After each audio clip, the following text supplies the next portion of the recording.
So Ken Holland's about to become the most experienced NHL general manager to get that job in Edmonton since the Glenn Sather days, alongside Bob McKenzie and now Craig Button. Gentlemen, when you look at the long process the Oilers took, they took over 3 months after the firing of Peter Chiarelli before they ultimately made the decision on Holland.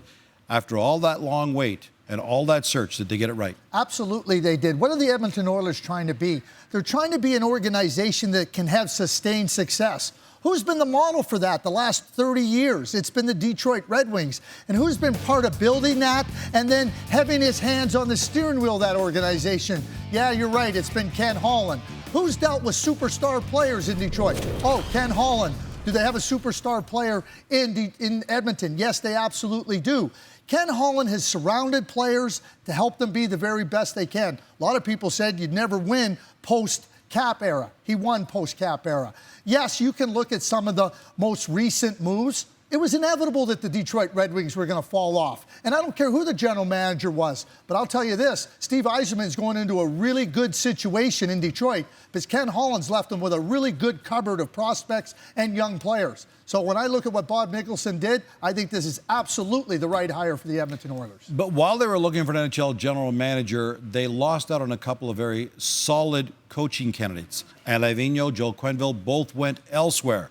Who are the candidates now for Edmonton? Well, you would get the feeling that with Ken Holland coming in, that maybe they want to look for a more experienced NHL head coach, somebody who's been around the block more than once or twice and understands the pressure that Edmonton will present and the unique challenges and also the unique opportunity that having a Connor McDavid and a Leon Draisaitl. For that reason, I would say the most prominent name as a candidate right now is Dave Tippett.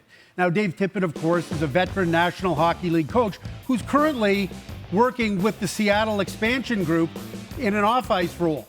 And yet, over the last number of weeks and months, we've heard lots of talk that maybe Dave Tippett would like to get back into the NHL coaching game sooner rather than later. And in fact, has already spoken to the Buffalo Sabres, amongst others, about the potential of being a coach in the National Hockey League next season. It seems to make too much sense to me that a veteran guy like Dave Tippett, who's out there, if he wants to coach in the National Hockey League next season, this would be a rare opportunity for Ken Holland and the Edmonton Oilers to get a really experienced coach who can play button-down defense, but also make this team greater than the sum of its parts. So until Dave Tippett tells me that he's out and doesn't want to coach the Edmonton Oilers, or until Ken Holland tells me he's got somebody else that he would prefer, I think Tippett makes all the sense in the world.